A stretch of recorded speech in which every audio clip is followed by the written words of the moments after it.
You're listening to the Cantina Cast, your home for thought-provoking Star Wars talk. Join Albert and Jonesy in breaking down the latest news, trailers, movies, and of course, your favorite characters from a galaxy far, far away.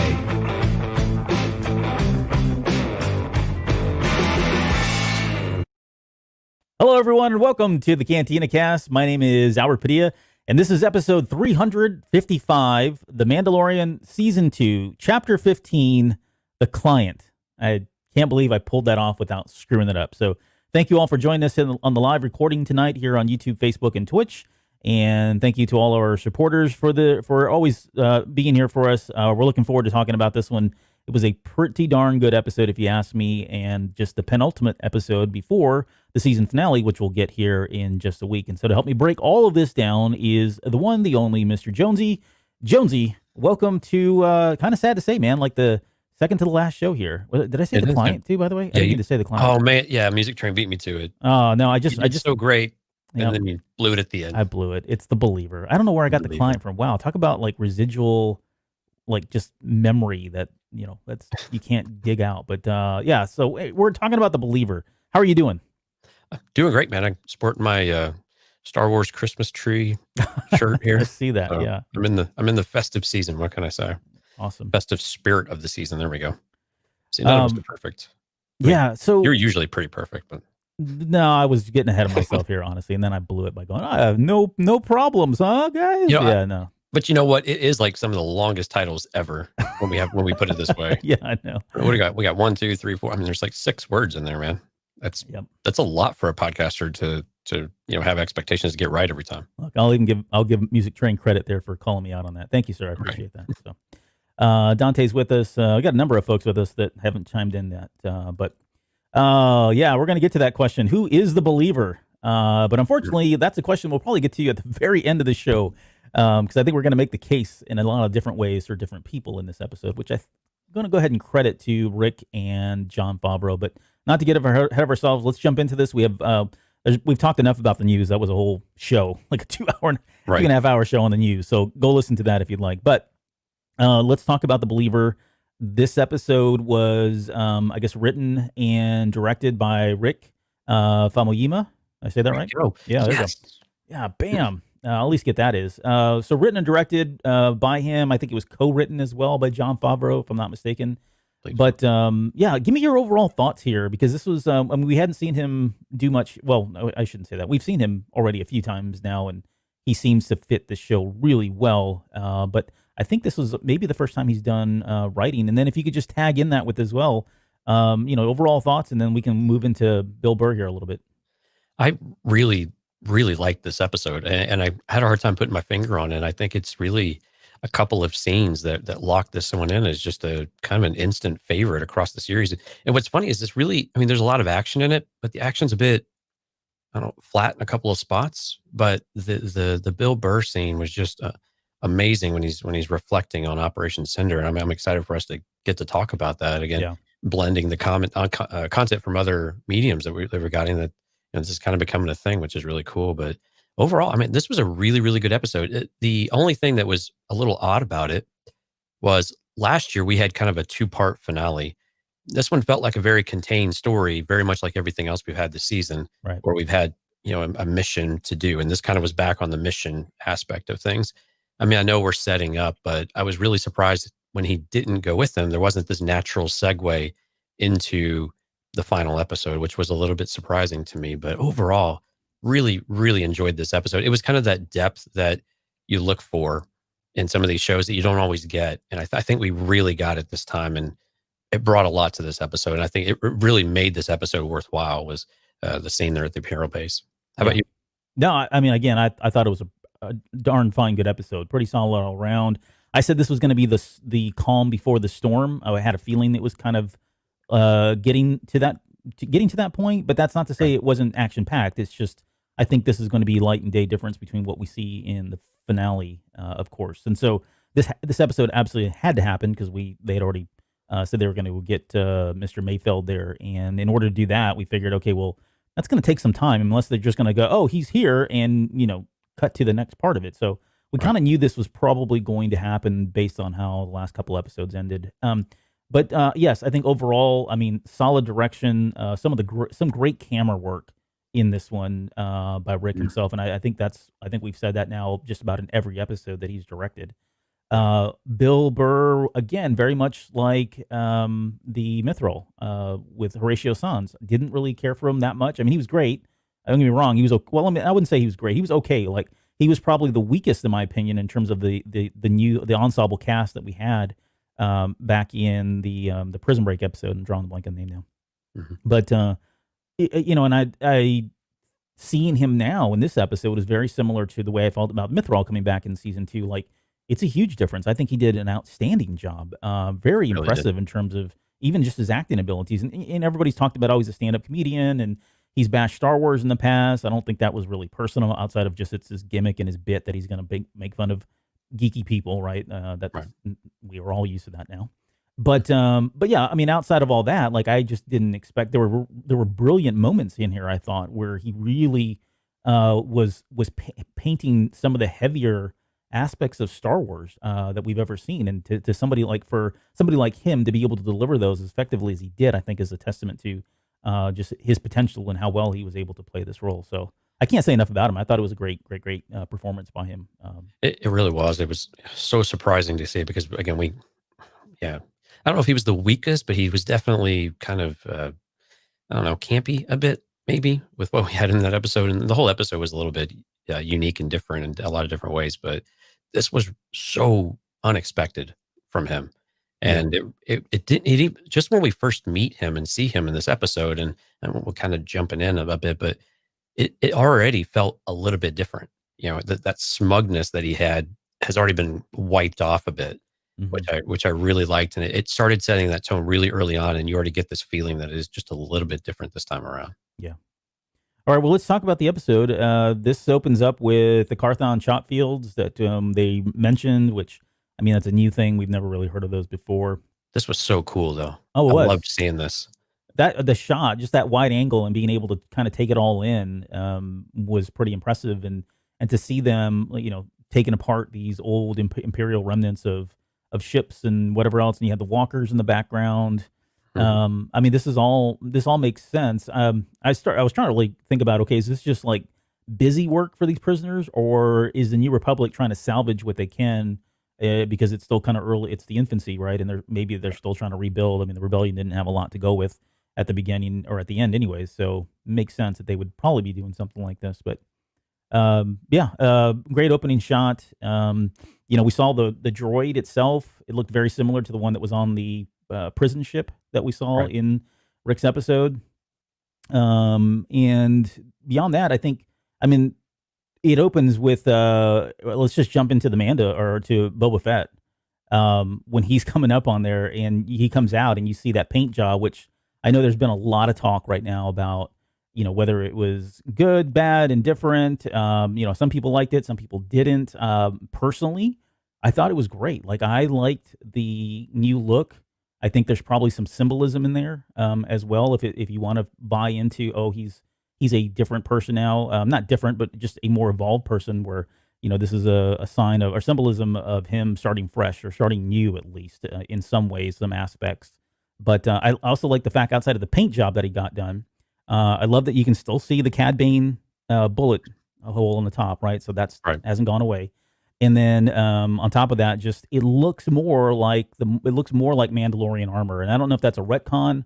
I don't know if they're trying to get it to look like that intentionally, more like his dad's armor compared to what we saw in Empire Strikes Back or Return of the Jedi. But it looks more uniform, no pun intended, in terms of how it looks with other Beskar armor that we've seen so far in this series. But anyways, I know I don't want to make a big deal about this, but what do you think of the paint job there? It was a little surprising. I thought it was all brand new paint. And a little later on, I think we do still see some of the chipping, I think, on the lower rims of the helmet and things like that. I don't know that it's perfect, but I was surprised by it, but I liked it. It makes sense. I mean, you have time when you're traveling through space, and time with Star Wars is a bit of a different, interesting discussion, but it makes sense. He's cleaned it up. He has a lot of pride, of course, in that armor. We know he does. So it makes total sense that he would want to get it back in shape. And you could look back to Return of the Jedi or Empire and say that, well, why didn't he do it back then? But even with that, I mean, he's going to the sands of Tatooine, and I mean, you're gonna get this stuff is just gonna get sandblasted all the time. So it makes sense that you go probably fairly long stretches without, priming it up a bit and taking that care of it, especially if you're really active and working. And he just got it back, so it makes a lot of sense. He's excited to get it back in shape. And the overall look of it, it just looks good. It looks good. It looks good on him. The way that they've structured the tunic underneath and all of that, from what he was wearing on Tatooine, I think it just looks great. Just the overall aesthetic is very pleasing, I guess. That's what I'm trying to get to. And so he just looks great. He fills it out well. He doesn't look overweight or anything like that. It just looks like it fits. And, it's Boba. It just feels like Boba when he's coming out on the ship. He's got the head movements down. There's really subtle movements that Tamara Morrison's really got down. And the little, just little things that make a huge difference that don't take you out of those moments. And that's the best compliment you can give someone is that, when I saw you on screen, it felt like you were the same character that you were 40 years ago. Yeah. There's a moment there where he's standing just with his rifle, and it's like, I mean, it's a complete mirror image of him standing there as they're loading Han Solo on to Slave One in Empire Strikes Back, where he's just kind of looking around, Exactly. But yeah, I mean, those are just solid moments. So yeah, overall, I'm pretty happy with it. And I got to say, like the tunic that he wears, I know some people have talked about this, but when you see him full profile with that tunic, it's a really cool look, and it looks very. So I don't want to spend too much time here, but so like samurai would wear these things called hakimas underneath there, and it was almost kind of like these long robe pants kind of thing. And it gives you this kind of a shape. I think it works really well with the Mandalorians, with his look. So I don't know if that's what they were going for or not, but when I saw him stand there, I was like, wow, that looks pretty dang slick. So right, and we had it with the commas on the ARC troopers and stuff. It was just a similar effect. It just looks really good. Yeah, absolutely. There's a moment there where Mayfeld says, like, he's a little scared when he sees Boba Fett, and he's like, oh, whoa, I thought you were the other guy. And then, you get the music. By the way, Boba's music and all this is great. Like, I love the fact what he's doing.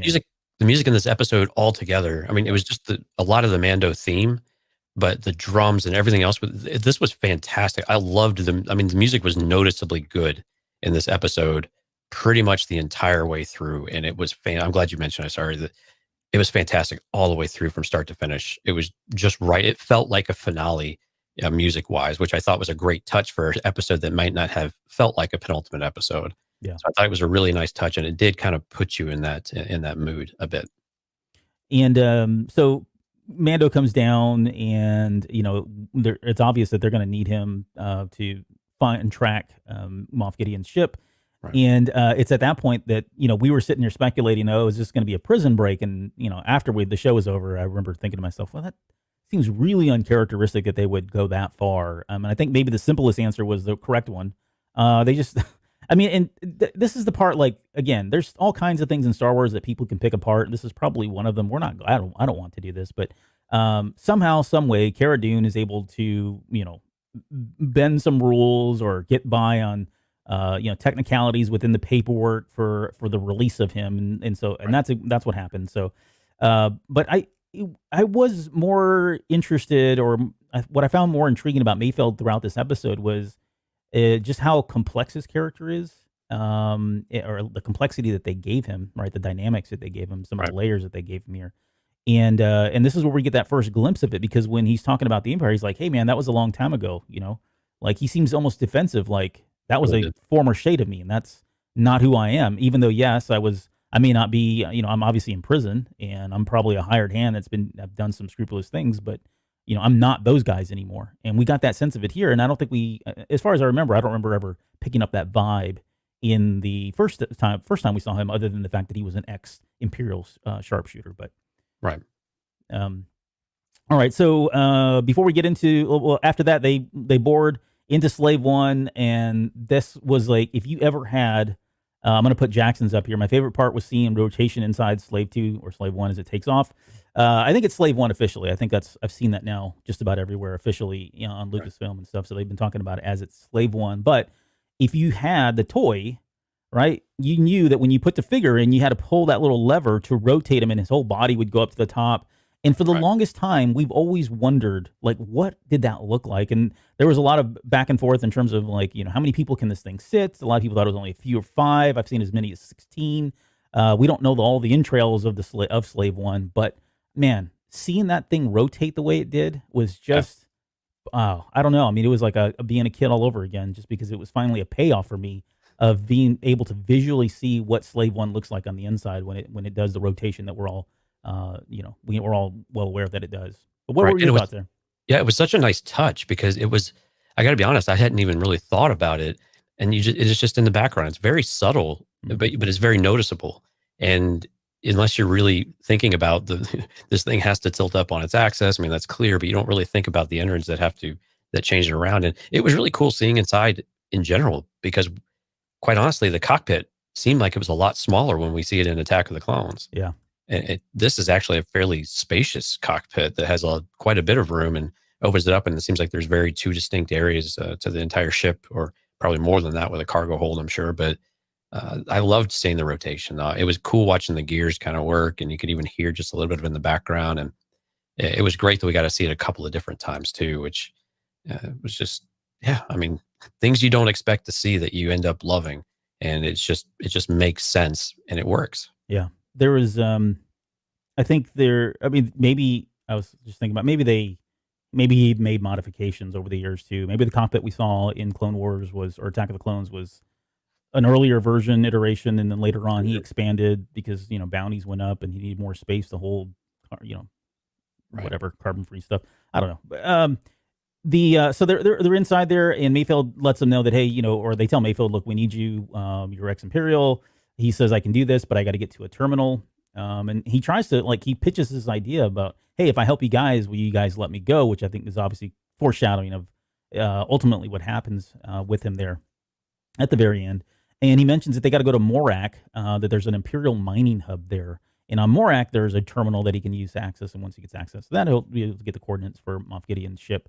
And there, I mean, I don't want to break down. There's a lot of things you can poke holes in there as well. Like, okay, so really this is like the only place you could go. How did he know about it? I don't think any of that's really important though. But did it bother you at all that this plan, I guess I'm gonna say it seemed like it was oversimplified, and maybe it was, but for the sake of the overall, for the sake of the narrative, I think it's just fine. I didn't have a problem with it. I think the part that I didn't have a problem with was that he knew that there was a secret base on Morak that was the closest thing nearby. I don't really have a problem with that. The issue I think I ran into more the more I thought about it, and you talk, if you want to be nitpicking, start poking holes, is, well, how did they know the transport stuff? I mean, I guess if it's a mining facility, you're going to be moving things back and forth, but everything moved along rather quickly that they didn't really have to do a lot of planning or, map out routes. And why were these juggernauts so far apart? Because we really never even saw the other one until it was on fire and they were passing it, Yeah. which seemed like it was way farther in distance. So there was some kind of odd camera angles from that respect, but I didn't have a problem that he knew this information, though. It makes a lot of sense that he would, if he was, now why would a sharpshooter have all of this information? But, okay. The other part that was a little bit weird is that, why would it still allow, if it's a facial scan, why would it still allow him? And why the hell would it allow Din to do it? Doesn't make really any sense. Their security is awful, apparently. I know we'll get there, but that part just confused me a little bit too. Of it's going to scan your genetic signature, but so if it finds you that you're on a list, that's not cool. But if it can't find you at all, hey, yeah, you're good. You're good. Go Joe. We got this. Yeah. Yeah. It's, again, suspension of disbelief, but okay. Right. I want to talk about Boba Fett again, just real quick, because when Mando tells him to get going, he's like, hey, Fett, or he says, Fett, get us to Morak. And he's like, yes, sir. I mean, he doesn't it's a different kind of Boba Fett. And I don't want to overplay this because it's still early on and we're just getting a feel for who Fett is or who Fett is trying to identify as. But that struck me as a little odd that, maybe not odd that he calls him Fett. I think that's actually kind of cool. Right. But beyond that, it seems like he's truly indentured to his help at this point, right? Like he's invested in helping Mandalorian and sincere about it. Like it feels like they have a good relationship, which again is a little striking for me, given what we know about Boba Fett. But I did like that. It does look like there's a level of mutual respect there, or maybe he respects him because he is a Mandalorian, or maybe Boba Fett's trying to tap into his roots, and he's latched on to this guy or whatever. But it just, I don't know. Are you picking up on that? And even later on, I mean, when they're talking and the quick moments that they have, again, it just feels like there's a very mutual respect and relationship there that's already established or is in the process of being established between those two. Right. And I think it's the respect aspect. And I think when you use the family name instead of their surname, that means or the given name rather, that means something more respectful. Like when we say Mr. Padilla, it's a very different thing than it is saying of Albert. Right. Yeah. So, one's my dad, one's me. Right. Exactly. So, but I mean, so using the family name makes a lot of sense and a sign of respect. And I mean, they're not quite familiar enough to use first name as well. But I agree with you. I think there is a mutual respect here. I mean, I would have a ton of respect if someone said, yeah, you did your end of the bargain, and we kind of settled up, but we made a promise to you. We said we would do this, and we're going to do it, and that means a lot to Din. Yeah. And I think Mandalorians in general, that you take care of one another, and you fulfill your debt, you fulfill the purpose that you're serving for this instant. No different than what he did for Bo-Katan and company, Right. or really every other quest that he went on this week, with Ahsoka and everybody else too, but for the season. But I like that. I like using the surname. I think that's just cool. And I mean, who doesn't like saying Fett? Saying right. Boba, or it's kind of Boba, but Fett just sounds cool. Yeah, I'm with you there. So they head to Morak and they talk about the Rhydonium, which the only thing that I remember Rhydonium from is Rebels, when they were on that abandoned Imperial base on an asteroid or something, and there was those spider things that were coming out, or Right. I can't even remember what it was. There was Rhydonium on there, but that's not really important. But this Morak planet is new as far as I know. I can't remember it ever being mentioned before. So they get there. They got to do some surveillance. And again, the plan is to get. They talk about it. Okay, so we're gonna once I get access to the terminal, I need to get out of there as quickly as possible. And Kara suggests that she and Mayfeld head in undercover. And I guess I'll just talk about it right now. Like, their relationship in this episode evolves pretty quickly. And there's moments of the way she's looking at him and he's looking at her that lead me to think that either if he comes back, now this is probably far-fetched for me, but if he comes back, I don't know. I was almost picking up like a vibe between those two. Like, you know what I mean? Like, I don't know if that's her type or she's his type, but I was thinking if it's not that, then maybe they allude to these guys pairing up in a future show. If you're in the camp of Kara's going to be in what is it? The Rangers of the New Republic. I know there's a lot of people that want that to happen, and maybe it does, maybe it doesn't. But maybe he's a good candidate for something like that as well, especially with how things kind of end at the end of this episode. But were you picking up any of this chemistry between them? And it doesn't have to be. It can be platonic, but it just felt like there was something there that she was really starting to like about him by the very end of the episode. Yeah, I think as it went on, her the way that she felt it, because she was just there to watch him. And she wanted to go with him to watch him and keep him honest, because she didn't trust him at all. But yeah, I thought we start to see that gradually change. Now, I think he kind of had an instant interest in her, though. Yeah. And I loved his comment when they're actually getting into the Juggernaut. I just thought it was so classic. I'd love to see you in one of these things. I bet you're a ton of fun with your sunny disposition or whatever it was. That's what it was. Yeah. It was such a great line. And but so I think on his end, there was some interest there, because I mean he was giving the eyes. You know what to do. Yeah, the wink and the nod. Mm-hmm. Okay, well, we'll come back to that, because there are other moments that I've spotlighted, I think, in the show notes where that kind of happened. So Mayfeld explains that this Imperial Remnants base are set up and run by the ex-ISB, which is kind of like, we've talked about them before. Excuse me, for anybody that doesn't know, the ISB is kind of like, is it more like the CIA? Yeah, probably, right? They're the ones that Central Intelligence for the Imperials. So it's run by them, and they talk about the genetic signatures. And the way I was able to validate this, or at least rationalize it, and it's weak, man. I'm telling you, this is the part where it's like, okay, fine, we'll just move on. We're not going to talk about it. But it feels like they just use this genetic signature to rule out anybody who's anybody who's part of the New Republic. Like, if that's all it did is scan and does a check, okay, are they New Republic? Are they associated with New Republic? No. Then they authenticate through the code or the little bar thing that he had or whatever.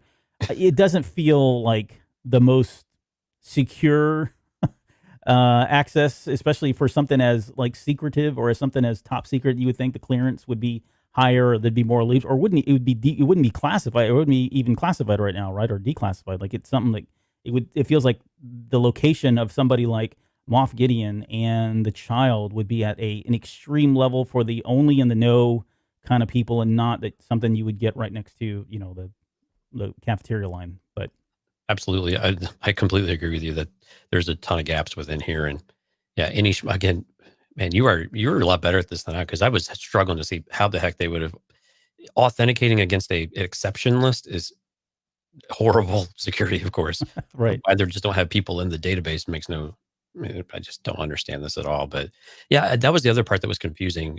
Generally speaking, a high profile character, a high profile person in their ship, on the surface, you'd be like, okay, well, they would be pretty open in where they're out there. But if they're on a really, really sensitive mission, like I would presume that he would be, you don't want anybody tracking that or anyone knowing that, like you said, unless you are the top level or you're at that very senior level of any part of the empire that's left. Mm-hmm. So it just makes very little sense. But we had to find them somehow, and we don't have a character, even though we have 2 bounty hunters. We don't have the time to go and find this out, because we would be complaining about how convenient it was whichever way we go. Yeah. Right. I mean, that would be complaining that we found it within a matter of days, when it would really probably take months or something to truly get on something of a hot trail and get to him in some form or fashion. He'd have to stop. So we were going to be unhappy-ish one way or the other. So this worked well enough, I suppose. And this episode kept moving, and it didn't get stagnant. It didn't get stale, and it got us where we needed to go. So I'm willing to, this is the one time where like convenience doesn't bother me as much, because, okay, you didn't have to really fake it to get there. You really could just assume they were telling you the truth and just keep moving on with your life and really not think twice about it. Yeah. Yeah. All right. We won't talk about it anymore. That wasn't a subtle hint or anything, Albert. No, that wasn't. I promise you it wasn't. We're not going to talk about it anymore because I don't have it in the notes anymore. So Kira can't go, obviously, because she's part of the New Republic, so she would have been flagged, right? We learned that Fennec Shan can't go because she's wanted by the ISB, so likely she'll pop up on some list. Boba Fett has probably the best line about not being, what was his line again? Let's just say they might recognize my face. Yes. Which I thought was great, because that, he's the clones, and they've all seen the clones for a number of years, so... but it's been a number of years since they've seen the clones. That was, the more I thought about it, I was like, have they really seen it? And do most of these people, maybe the older officers would, but do most of the people know anything about the clones? Mm-hmm. Yeah, at this point, probably not. I mean, heck, most people don't even know about the Jedi, and it hadn't been that long, right? I mean, so right. It's possible that people wouldn't know them, but it's probably not worth the risk.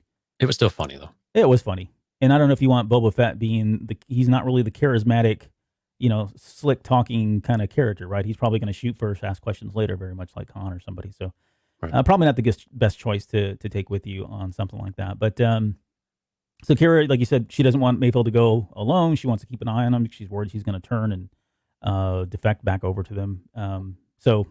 But then he says, Mando finally steps up, right? He takes a look and sees down at the Juggernaut. He sees that they're wearing helmets. And so he puts this idea together that, okay, well, I'll just jump in one of their uniforms.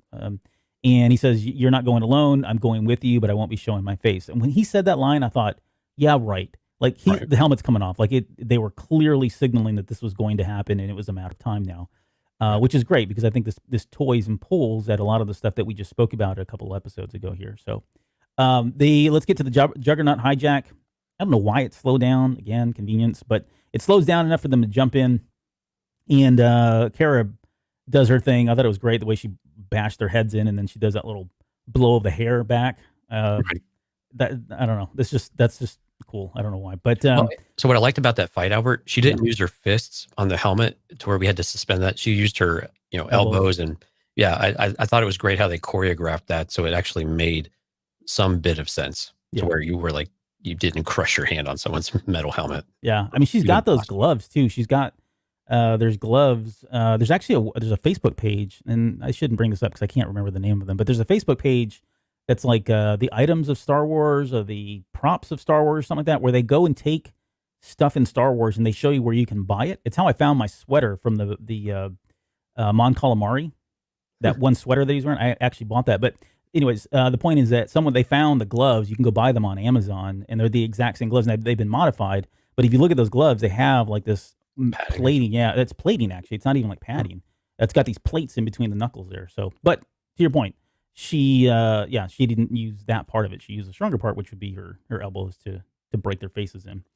And when he gets into that stormtrooper's outfit, and what's his name, Mainfeld makes that comment about the gloves being still wet. I mean, that's just gross. And I don't know. I thought it was great that again, that's little bits of comedy that they put in there like that, because you always wondered, like, they switched. We see the very first time we saw it in episode 4, and they put the stormtrooper helmet armor on, and then later on they go into the garbage disposal, and you got to think they probably smelled them coming around the corners or sneaking around the Death Star, but none of that was really ever exposed. But here we had that one quick moment where he got this he pulled a sweaty stick on terms of the stormtroopers. But yeah, I love that piece of it.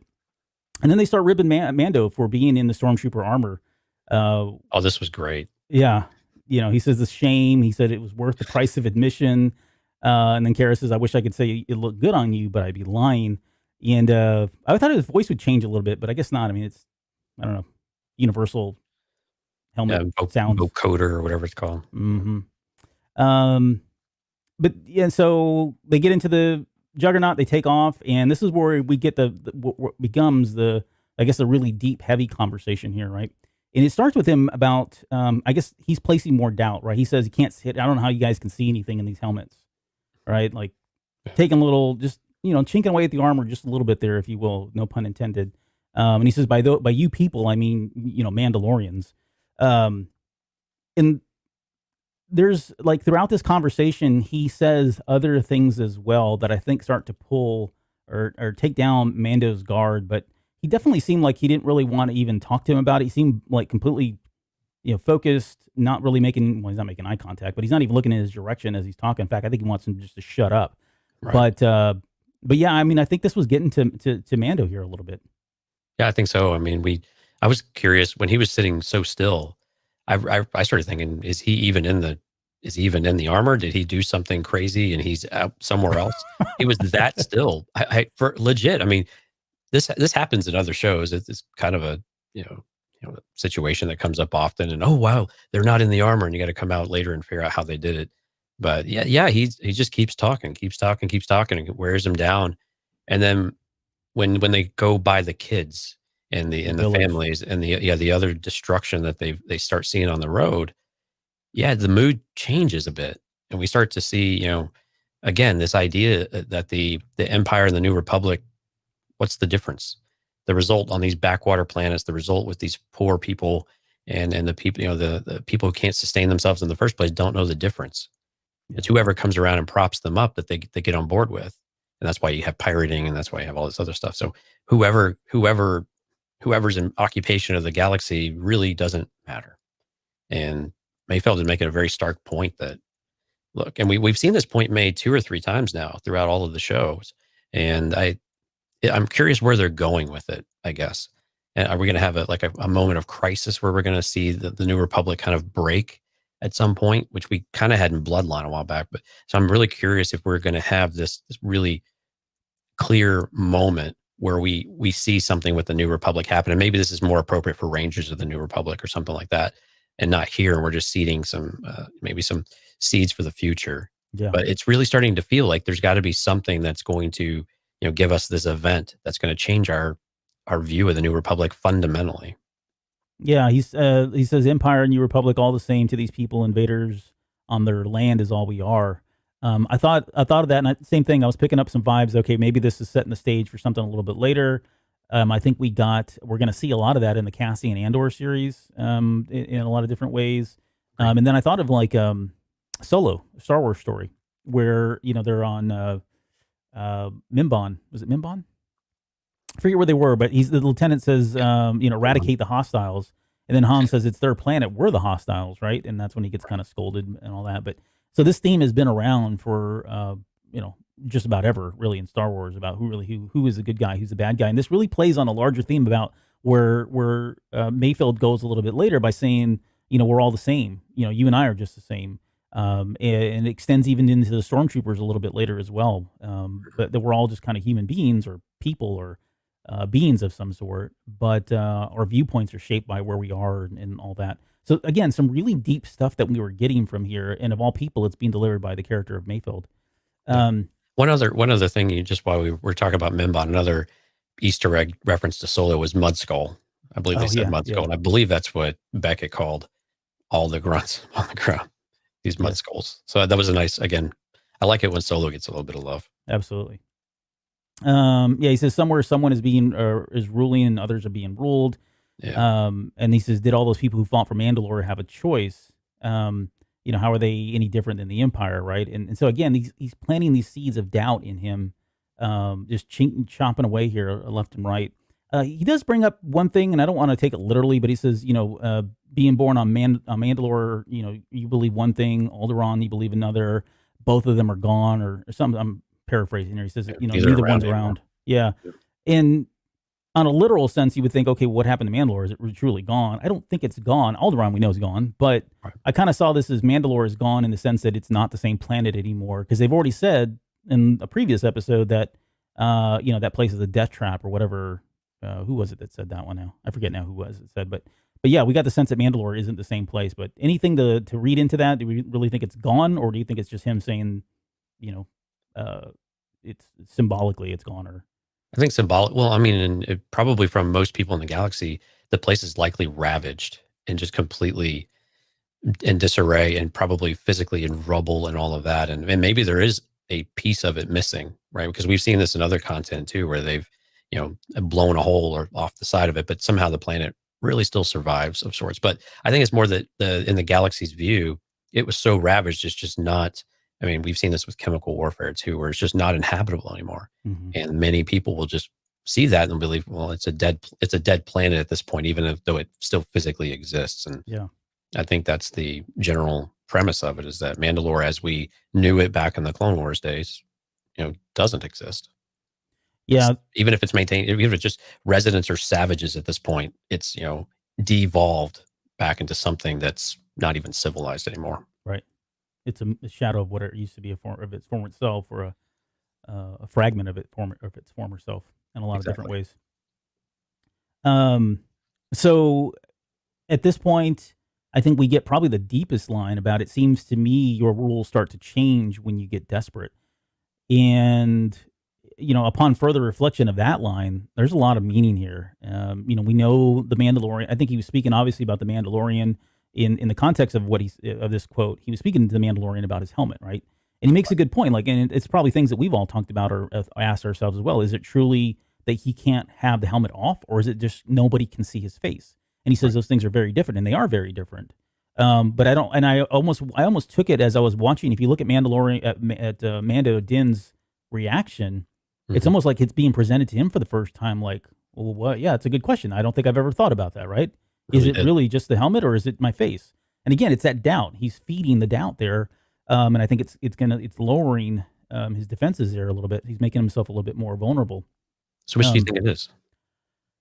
The helmet versus the face? I think it's the face. Like, I believe it's the face only because even way back in when we first found this out, and we had the whole, I forget which show we were doing, but we were talking about this. I said that it seems like this is kind of like a defense mechanism, or some kind of a protection for them by, if they hide their faces, then people can't identify them, and on the surface they all look the same because they all look like Beskar wearing Mandalorians, more than the helmet. But I think it's still doubt. I think he puts it down. Like, I don't think he's ever thought about it before, and now he's questioning, well, what's the legitimacy of this? If it really is. If it's meaningful, and have never put any thought into it, then is it really truly meaningful? But but that's one thing. Kara as well. We had that as well. She same thing. Seems when the rules start to change, when you get desperate, and the rules change because now Grogu's gone, and so she had to bend the rules, and she had to go through a lot of hoops and a lot of red tape to get Mayfield out of there, even though she was trying to be on the up and up. So.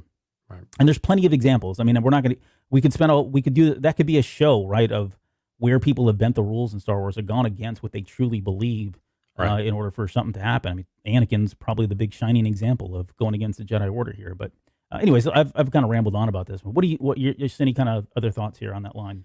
Well, I think generally we're in agreement. The face, it just makes sense that, but they're synonymous with with one another in his culture, or the way that he grew up, at the very least. That what else would you wear over your head if it wasn't a helmet? Especially once you forge your helmet, or once you've earned it, or whatever that process looks like. It's a badge of honor. It's what makes a Mandalorian look like a Mandalorian. Even though that's not what makes the person, it's Right. it's how other people perceive you, and you have that realization whenever you come across one that this is the folk of tales, right?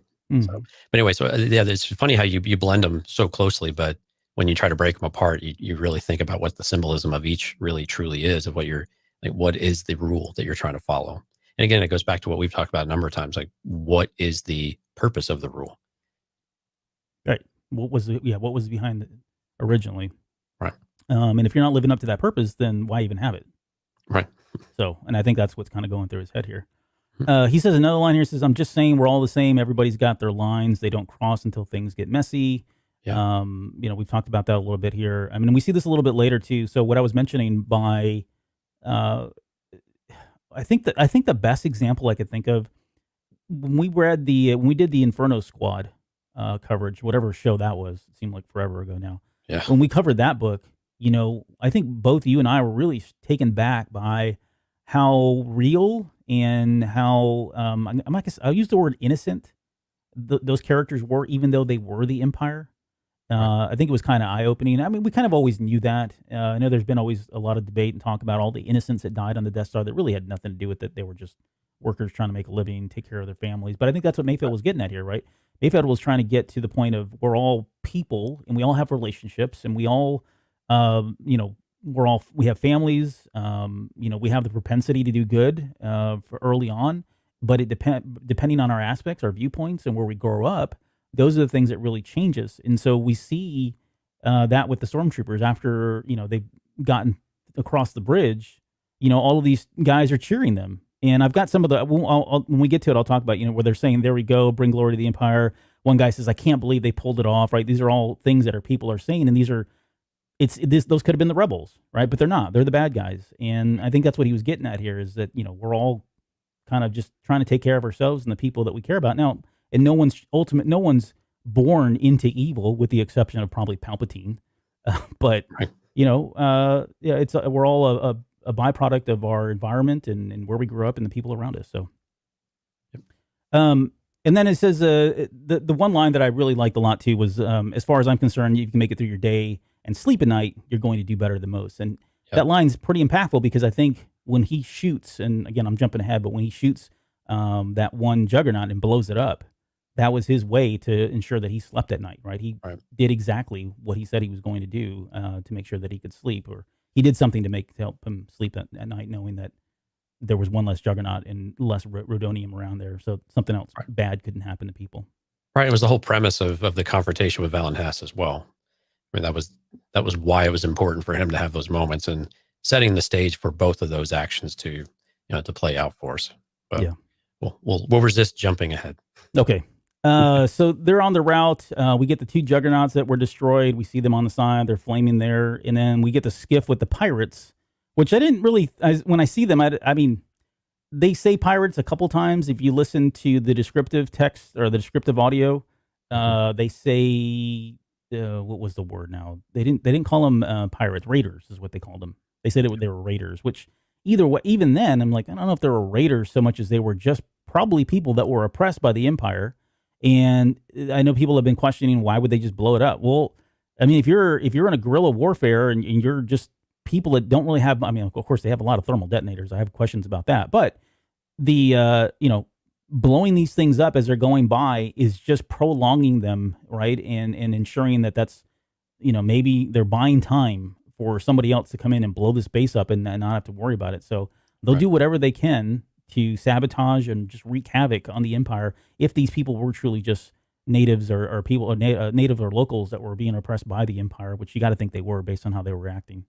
Right. Yeah. It's just you do what you can, and if they were more sophisticated, possibly, because their skiffs were pretty basic as well. They weren't even like Jabba's, right? They were very, very basic. And if you hijack it, then what? And usually we'd say, okay, why don't you just steal it like Enfys Nest and then we're doing. But it makes sense though. You just do what you can, and you can do these quick hit runs. And yeah, you're not eliminating the threat, but you're making life really difficult for you. And it kind of, you feel like at least you can do something.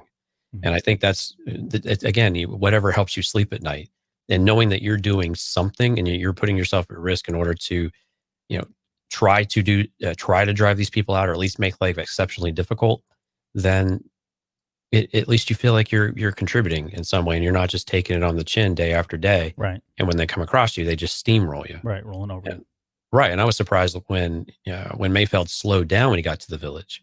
And the first thought I had is, I wonder if the Imperials slow down, or if they just, Probably not. They just truck right on through. Yeah. Yeah. I mean, but it goes back to what you were saying before. Do they have families and they're, compassionate, or they don't care? It varies wildly, of course. We've seen the characters that, mostly in the books, that seem to care a lot more than what we see in the movies. But just the premise is there. But it was the first question that jumped in my head was, how did they handle that situation versus Mayfeld? Yeah.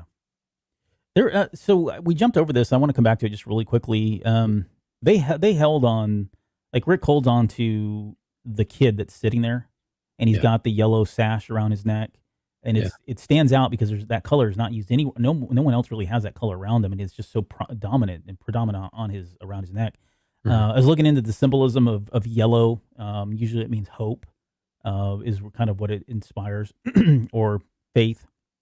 Anything there though, because it held so long, what do you think he was trying to get at there, or what was the message? And then my mind went to theories of like, oh, maybe this is a character that they're introducing as a cameo, and then we'll see him later, or maybe he turns into a famous character in Rangers, and I don't know anything at that, or was it just really just to kind of show you that war is hell, and these are people that are oppressed and living in abject poverty, and the Empire is just steamrolling literally right through their town. Right. I think it's somewhat that, but I think there was a practical reason for shooting the show that also does it. So I like the symbolism of the yellow.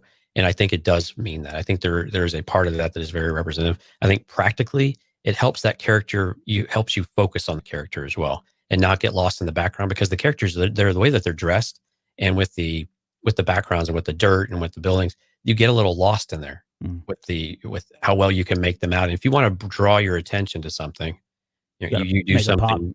Yeah, you do something just to pop a little bit, so you know exactly where you want the audience's eyes to go.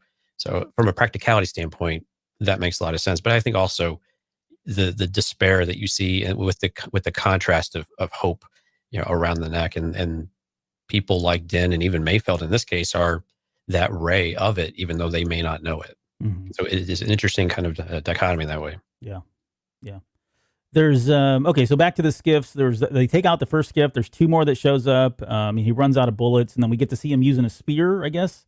So this is, maybe it's just validation or justification that he's going to be able to wield that Beskar spear a little bit later when he fights Moff Gideon in the next episode, which we're all banking on, hoping on. His use of the armor was interesting too. Like, oh boy, so we talked about the armor in the last episode, or a couple of them, or whether Stormtrooper armor was good for anything. And here's where I felt like it was okay. Like, that offers you at least some protection, as opposed to somebody who was just taking hits on their arms with nothing on. But beyond that, this is about as good as it gets. Like, Stormtrooper armor is only good for this, and Mando found out it's really not that good either. Like, you saw him back up and start pulling his punches or pulling his blocks a little bit, because that thing was brittle. Like, he knocked off the first piece, and I think the forearm piece busted off, and he could feel it. You could see him in pain, and I think it was just muscle memory, right? He was thinking he was still wearing Beskar. That would have been a move he would have normally been able to do, but because it's Stormtrooper armor, he felt it and had to really change his tactics a little bit there. Right, and at least the helmet seemed to be somewhat durable at the very least. Right, because that seemed to be able to take a shot, and he was able to still do his headbutt routines a couple of times. But yeah, it was great to see it just completely shatter. And again, we get just more confirmation that Stormtrooper armor is really not worth anything. And I liked same what you were just pointing out. I like that Din just can't help but think that he can block these things. He's just going to act the way he is, and he thinks he's in his armor when he gets into action. And it's one of his tools of the trade. Now he's really way more exposed, and he doesn't even have a weapon, because he shot the weapon a few times and then had to just throw it at somebody, which I thought was hilarious. The sound they made sound literally like a toy, like hitting the ground. Right. Which I would have loved if that's actually how they did the sound effect. It would be pretty amazing. But I like it though. He's just all of a sudden he's just raw and exposed, which I thought was really cool because now we get to see him fight in action with just himself, almost naked from that respect of, how can he take care of himself with these just waves? And I love it when he's already faced a couple of waves and they blew him up and the one went into it and blew it up another one. And he's just laying there. He's like, okay, finally. And then the next one comes and you just see him sigh. And then grunt as he gets up. It was so perfectly done and so subtle. It was just like, oh God, all right. Guess Here we go again. I mean, he's standing there. There's like, I think there's now 5 skiffs and they went to like the really dramatic, everybody's firing up the thermal detonators and he's got nothing else. And so all he does is raise his fist, like, let's do this kind of thing. And it's of course at that moment that, the TIE fighters of all things, right? And the TIE fighters come in and you can't help but cheer. Like you're excited and you realize, whoa, wait a second. What am I doing here? Like I'm cheering because the TIE fighters showed up. They learned how to shoot all of a sudden. Oh yeah, the TIE fighters learned how to shoot, and the stormtroopers. Like when they came across the bridge, they're not one of them missed. They shot every single one of those guys. Well, and I can hear Mike Rondo, our producer, in the background saying, "Well, that's because they were shore troopers. And shore troopers know what they're doing because Mike loves shore troopers." Yeah, they were being led by the stormtroopers. It was really cool to see shore troopers though, because we really don't see them except for Rogue One. So it was kind of neat. Utini says, I didn't like the West Side Story Pirates bit with all them synchronized, turning them on. All right, if you listen to the audio, they're playing Here Come the Jets in the background. It's very faint, but you can hear the song Here Come the Jets for those of you that are West Side Story fans. So it was a quick little nod to them. No, I'm kidding. They didn't do that. But yeah, I'm with you. It was a little over the top, but I think they were going for the comedic effect because I really question how these pirates and these people that are in this war-torn world were able to accumulate that many thermal detonators. Well, and I think they were replicating the exact same person on the skiffs, because if you looked at the hand motions, they're just too alike, like one after the other. So I think they just saved some money on the budget there on the CG. Is what you're saying? I'm really not joking. Yeah, I'm pretty sure that's what they did. They just did a copy paste and just duplicated it all, which is fine. It still worked okay. The masks didn't move either. Their mouths just were all open. They were all exactly the same. So right. This was a very low budget episode, actually. I would presume. Right. Oh, I'm not saying that in a negative way. It looked like a fairly low budget episode compared to many of the other ones we've had. Yeah, they're probably saving it all for the finale here. There's Mayfeld he kind of externalizes everything that we're internalizing or externalizing in that he says never thought you'd be happy to see see stormtroopers, which I thought was great. As they pull in, that's where we have all the stormtroopers saying glory to the Empire. There we go, you did it. Bringing glory to the Empire, and I can't believe they pulled this off. So these guys are being heralded as the heroes now because this Juggernaut made it. Although we did get earlier on, they said one had already came across, like Juggernaut, whatever number.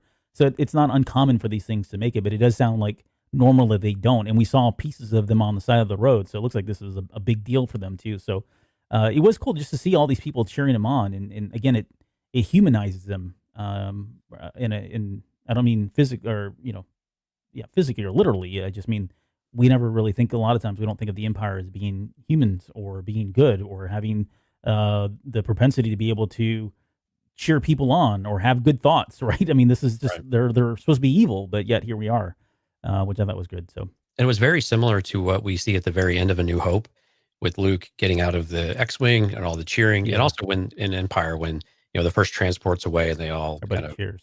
Yeah, they pumped their fist in the air. So it was very reminiscent of those, especially when they're getting out of the Juggernaut. I thought that was a nice little visual touch that it felt very familiar, even without all the crowds that we saw with Luke and company. Yeah. Or Carrie handing Luke a beer. Yeah, for those of you that have seen that little jiffy. So they get into the officers' mess hall, and Mayfield obviously identifies the terminal, but then he meets or sees Valen Hess. I don't think they ever said his name or pronounced it, but Valen Hess, and he wants to abort. He's like, we can't do this. I used to work for this guy or report to him. Mando says, does he know you? I don't know, but I don't want to take the chance. And he's like, forget it. This is off. And then we get, Pedro or Din saying, okay, fine, just give me the thing. I'll do it myself. And at that point, again, we all knew that he's gonna take the helmet off. He's gonna have to. Although he does try to access the terminal with the helmet on. Why not, right? The worst thing that could happen was it just doesn't work, and then he has to take it off. But he pulls the helmet off, and then we finally get to see Pedro Pascal. Although we've seen him before, very briefly. We saw him for a lot longer in this episode than we did in the last episode of season 1. But I got a question about this because it does scan his face, and I'm starting to wonder now. And I haven't put too much thought into this, but it is something I think we need to talk about and think about here a little bit later. But you got to think that the Empire records all those, and if they know that these guys infiltrated the base and they got access to the terminal, and then they escaped and they saw Boba Fett and they saw Mandalorians or whatever, maybe they're going to go back to this terminal and get his picture, and now they have his face. And we talked about earlier, is it the face or is it the helmet? And it's the face. Well, he's got his face. What could they possibly do now that they've identified him? Do you think is there anything that they could do? Could they hold us against him in some way a little bit later in season 3 or season 4? Yeah, I think this was also a genetic scan, if I recall. Was it? Yeah. No, well, They said it was, some kind of genetic scan. Now, I don't know if it captures DNA.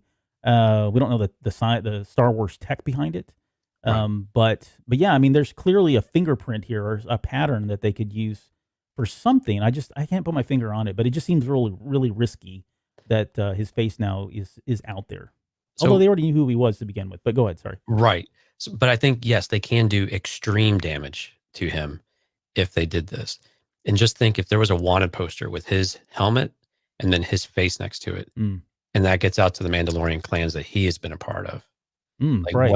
What does that mean for those clans that were followers of the Watch or whatever you want to call them, disciples of it? I think it could be a very difficult thing. Now he has other places to go, but do they start to strip him of being a Mandalorian or something like that? So that was the only thing I could come up with, though.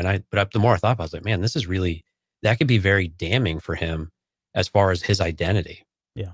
Now it could also mean that's a way for him to break from that sect as well, and maybe more aligned with the Bo-Katans of the world, and maybe a Sabine or whoever else. But it would be a clear break from like the Vizslas and all of them in the armor. So it was an interesting thing to do for it to store, and what could they do with it? So I'm glad you brought it up, because it was kind of fun to think through what is it the Empire could really do with it. And that's psychological warfare at that point. Right. Which we know the Empire is actually fairly good at for the most part. Yeah. He gets the coordinates, and we'll come back to this in a little bit later too. I got another question that's kind of a follow up to that, but it's more relevant later on. He gets the coordinates, and that's when Valen says, "Trooper," calls him up, and asks him about his designation number. And this is good stuff from Pedro. Like, there's not a lot of vocals. You can tell he's uncomfortable. His character's uncomfortable. He says a lot with his eyes alone. But he doesn't realize that he's asking for his TK number. He thinks he says something like, "I'm a transport whatever person." Right. And the TK numbers, just quickly, I've always been told. I guess I've always been told. I've always thought that TK was Trooper Core with a K. Did you ever hear this theory of TK and what that means? Yeah. So. No.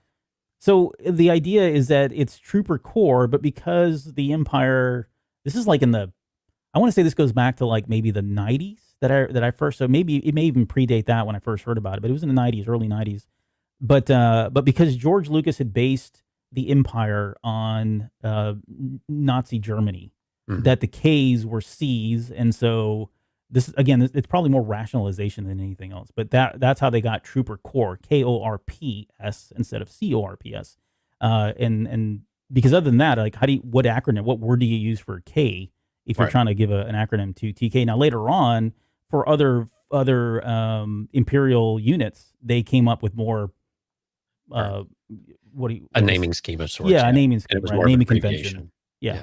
That made more sense. But this is the one that just kind of stuck out. But anyways, so Miggs comes in, bails him out at the last minute, and tells him that he obviously sees his face. He tells him that he's been on Tanab, which was where Lando had said on Return of the Jedi. Yeah, the Battle of Tanab. So we got a little throwback there, a little reference there, which was kind of cool. And he's like, "What's your name, officer?" Screaming real loud because he can't hear. This is all good stuff. I thought it was really good, and I was dying in two parts when he calls him Brown Eyes, which I mean, of all the names, it's like so lame that's what you would call him. But I love it how he walks past him and just shakes his head and says it and slaps. It was just perfect. Yeah, that's just normal everyday life. Yeah. And then he says we got to get their TPS reports, which That one was a little bit campy, but yeah. well, and I wonder too, like Office I Space. doubt. Well, it's from Office Space. If anybody's seen that movie, it came up in I think King of the Hill before. Mhm. And there's another movie that mentions TPS reports, and I'm drawing a blank on it. But it's been thrown around in pop culture a lot ever since Office Space. But I'm wondering if that. Well, I'm not even wondering. That line cannot be in the script. I think that was something that Bill Burr had just kind of like ad-libbed on his own. Like he just threw that in there at the last minute. But I seriously doubt that. But so they go have a drink, and then we get a quick shot of Kara and Fennec out there setting up. I was excited, but when I saw them up there on the hill like that with the sniper rifles, I was like, "Oh man, this is going to be great. This is going to be like right out of Fortnite or Battlefront 2 or something where they're up there just sniping." And sure, well, that kind of paid off for us, and for me at least, in droves a little bit later. But the idea is that they were going to take out as snipers. They would take out the anti-aircraft people, the gunners, and then the other one was going to take out anybody that was on the rooftop, which makes sense. Let's get to the toast. And this is where we're going to get into Operation Cinder, because Hess wants to make a toast, and it's of all people, it's not even Valen that brings it up. It's actually Mayfield that brings it up. He brings up, "Hey, let's make a toast to Operation Cinder," and of course, this just pulls at Valen's heartstrings because we know now that he had an integral part in a piece of this. But I know someone asked this, I forget which viewer it was or supporter, but someone said, "Hey, can you at least just talk about Operation Cinder?" Because I don't think we've talked about it when we talked about Inferno Squad. We've talked about it when I think when we broke down Battlefront 2, the storyline. I think we did a show on that. We talked about that as well. But do you want to give us a, 30-second, 60-second overview on what Operation Cinder is? Yeah, Operation Cinder was, after Return of the Jedi, of course, it was part of the overall contingency. So the Emperor, of course, gave the contingency plan of what he was going to do to remake basically the Empire. If they let their leader, their Emperor fail, then everybody else needs to fail as well. And so everything needs to burn to the ground. So Operation Cinder was several planets and worlds were targeted by the Empire to go and just rain holy hell down on. And so this went on for a few months, and I can't remember all the planets. I think Naboo was one of them. And so some of it was, historical reference type of places that were important to maybe clear records, perhaps of, I guess that's why Naboo, and maybe to just make a point, I guess, of sorts. But the rebellion or the fledgling New Republic stopped this after 3 or 4 months or something like that. But that's it, kind of in a nutshell, briefly. But part of the Emperor's overall plan of just destroying what was left because he was a sore loser. Yeah, and it says, this is from, I believe, the game. I just got it here. It says, if an empire cannot protect its emperor, then the empire must be deemed a failure. It collapsed not only because its central figure is gone, but because it must not be allowed to remain. That was the emperor's orders, and he had those emperor sentinels and all that were doing it. And the planets were Naboo, Vardos, Burnin Khan, which they talk about here in this episode, which was in the... Did you ever play Star Wars Uprising? It was a mobile game. It was supposed to be canon, and I think it technically still is. No, I didn't play that one. But you played on... that was one of the planets in that game, was Burnin Khan. Candovant, which I don't know what that was, Abinito, Cominor, and then Necronus. Those were all planets that were I guess, victim to Operation Cinder. And if you were with us on our "Is the Galaxy Safer Now" episode, we talked about right on it. Yeah, I mean, we really got into it, and we actually talked about the real world parallel here, where it mirrored. Like this isn't a Star Wars thing. This was actually a Nazi Hitler thing, right? Hitler had orders that if he fall, they were supposed to go just kind of,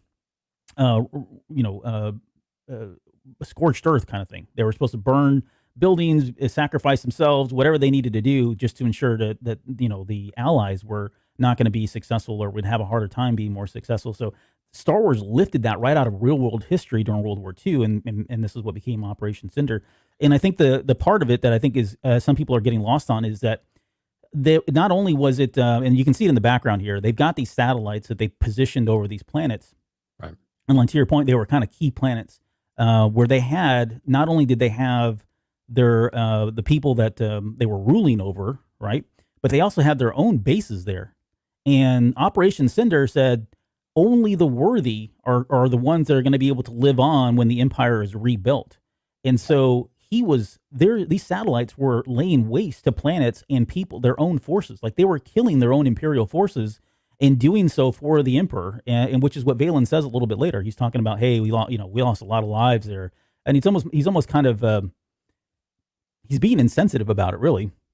But I think he does truly believe that this was the right thing to do, which kind of spoiling what we're going to talk about with the Believer a little bit later. But yeah, I mean, and the part that really got to me, and I don't know that anybody's talked about this, and this is just my own headcanon and theory again, is I think the obvious answer is that Mayfeld had troops there, like his own people, his brethren in the military were all victims of this. He got out, but everybody else died. Right. But I think he had family there. And I think he had a child, because I go back to the beginning when he's, when he says that the child's gone, he's like, they got your child. Like he says that to Mando when they're in Slave One. His eyes like open up, like suddenly this hits him. Right? It resonates with him in a lot of ways.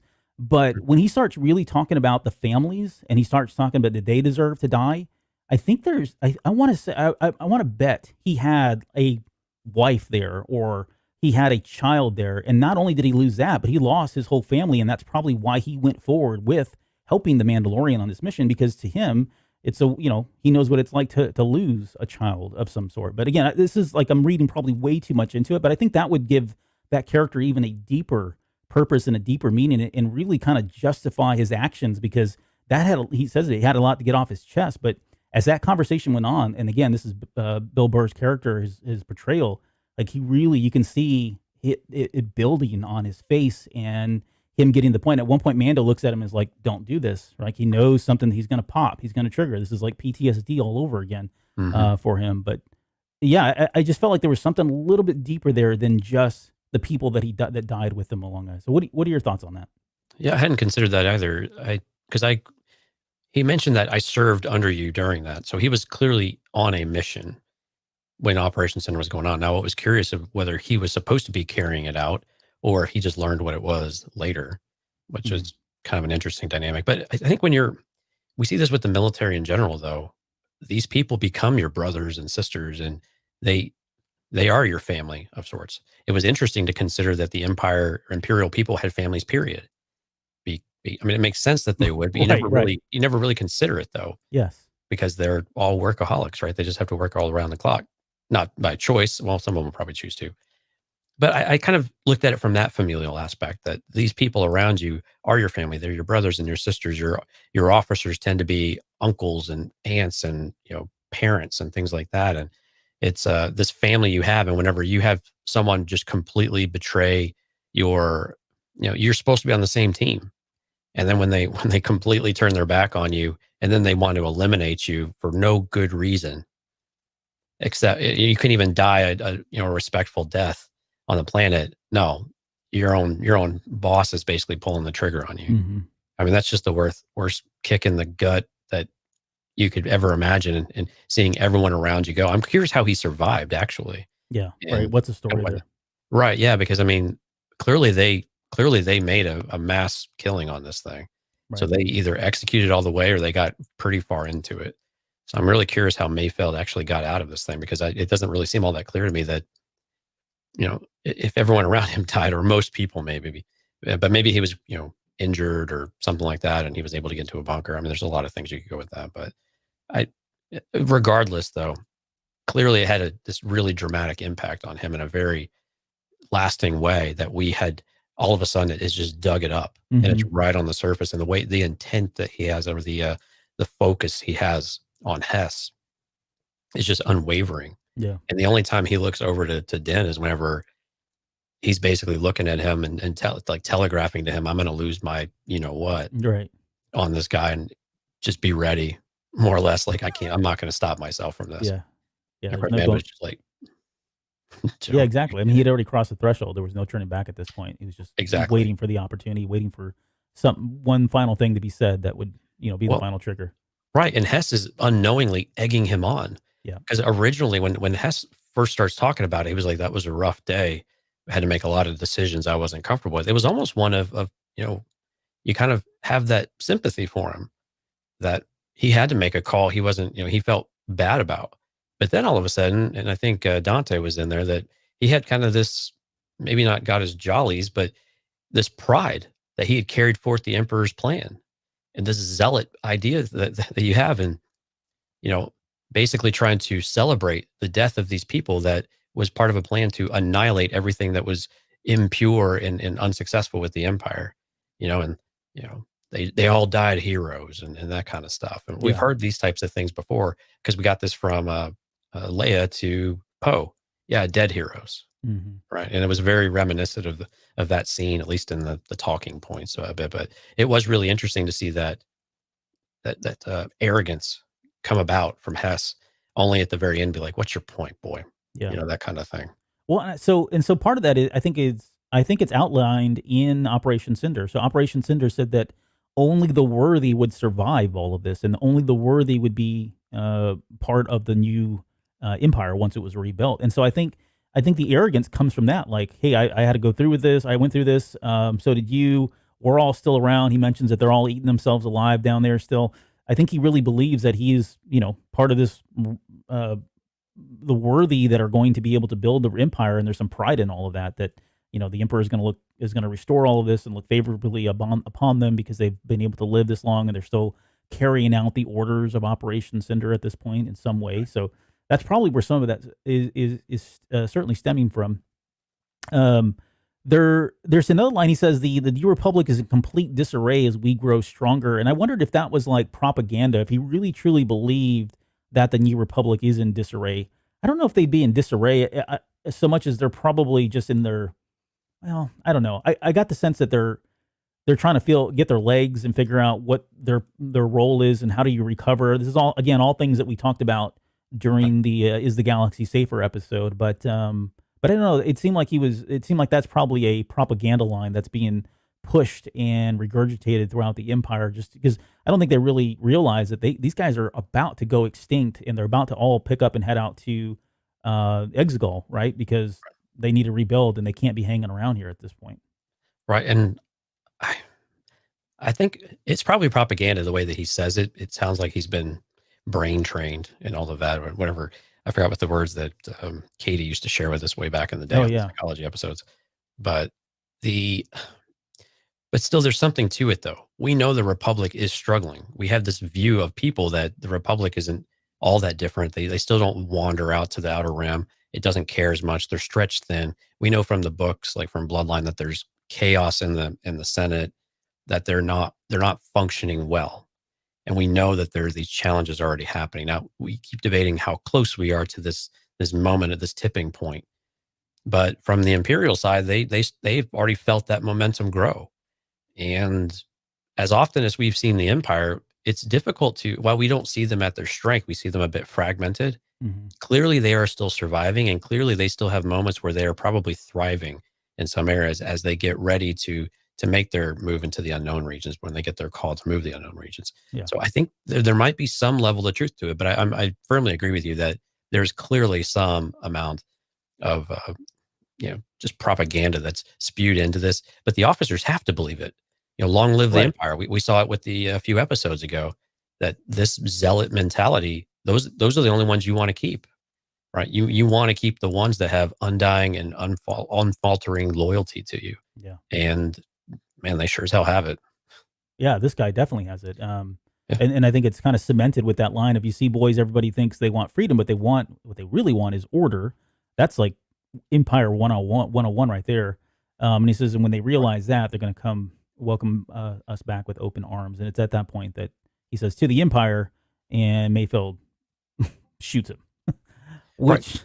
Well, and that's what we talked about in that episode of Is the Galaxy Safer? We directly about that. Mm-hmm. Do people crave, freedom but chaos, or do they crave, or are they okay with allowing some or they give away some amount of their freedom so they do have order, stability, peace, stability? Right. I mean, it's a great debate point, because we crave stability in some level, and so we won't rehash that. But if you want to go back and look through the catalog, it's really not all that far ago. Probably a couple months ago, something like that. Yeah, it was right before season 2 started. We did that.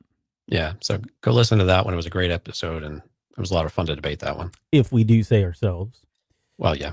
Well, we had people tell us. So I'm just paraphrasing what we were told. So I know. I'm not tooting our own horns. Okay, so this begins the escape, and like this poor short trooper who's just trying to have a sandwich gets shot. They take out the other 2 officers. I think they kill 4 people in total, and then Mayfield tells Den that he hands him back his helmet. And he's like, "Hey, this never happened," kind of thing, right? Never saw your face. Yeah, yeah, I never saw your face.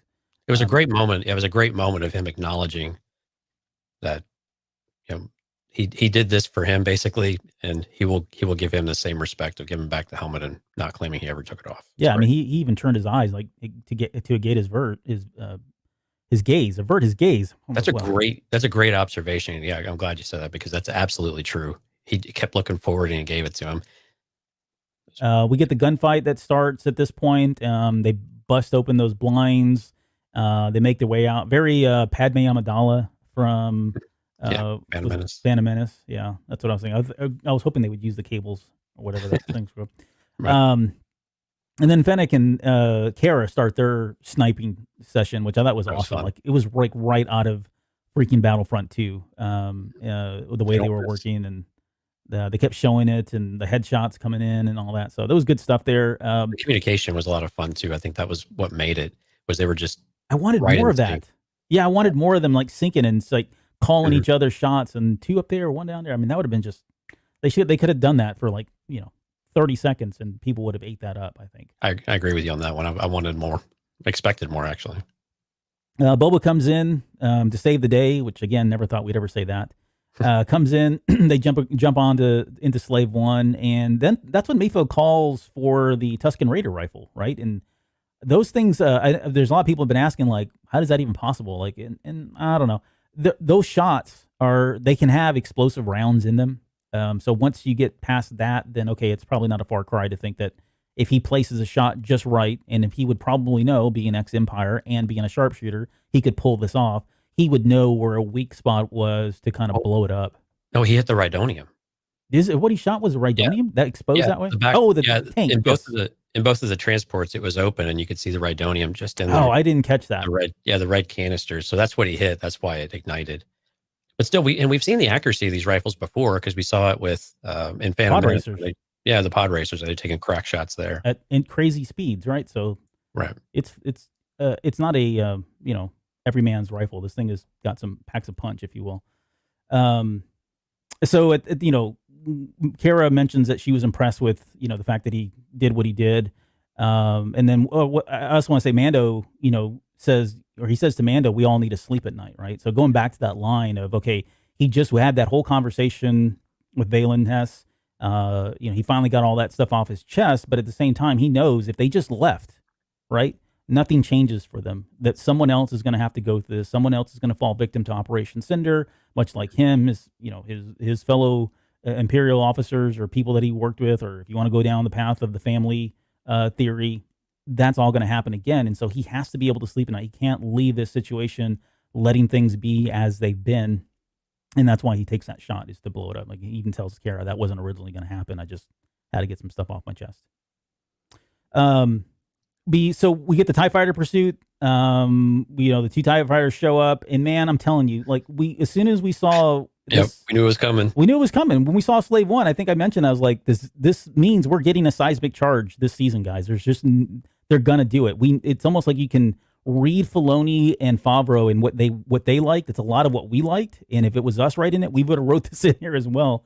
I was hoping it would have been more TIE fighters, but again, maybe it was a budget thing. But I would have liked to see more of them get blown to pieces here. But that wouldn't be realistic that they would all be flying in a single line so that the wave could hit. So 2 is probably a right number, but nonetheless, I mean, we got the seismic charge sound, which we've talked about it ever since that movie came out. Like that is just one of the coolest sounds in Star Wars.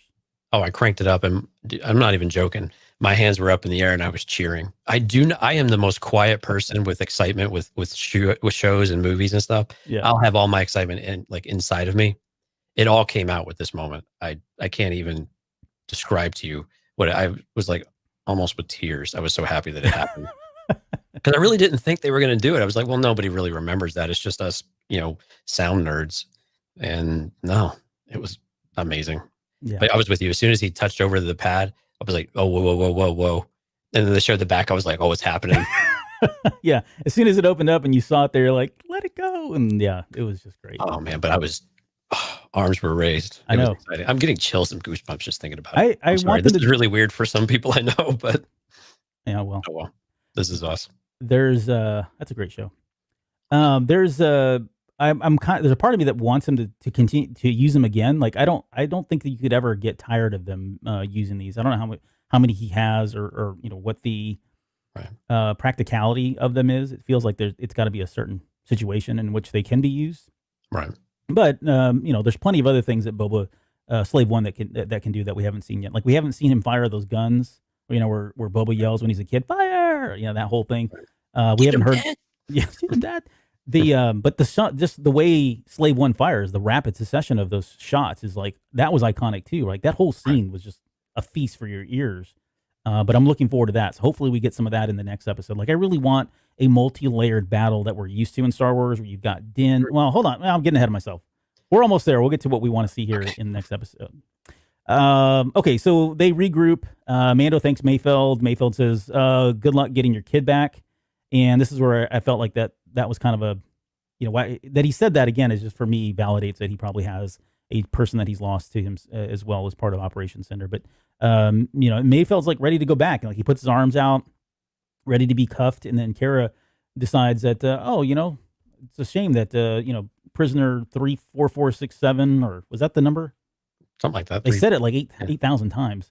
Right. But she's like, it's unfortunate that he died. And I thought like he almost looked like he was like, oh crap, they're gonna kill me when that happened. And then it turns out that, oh no, they're gonna let him go.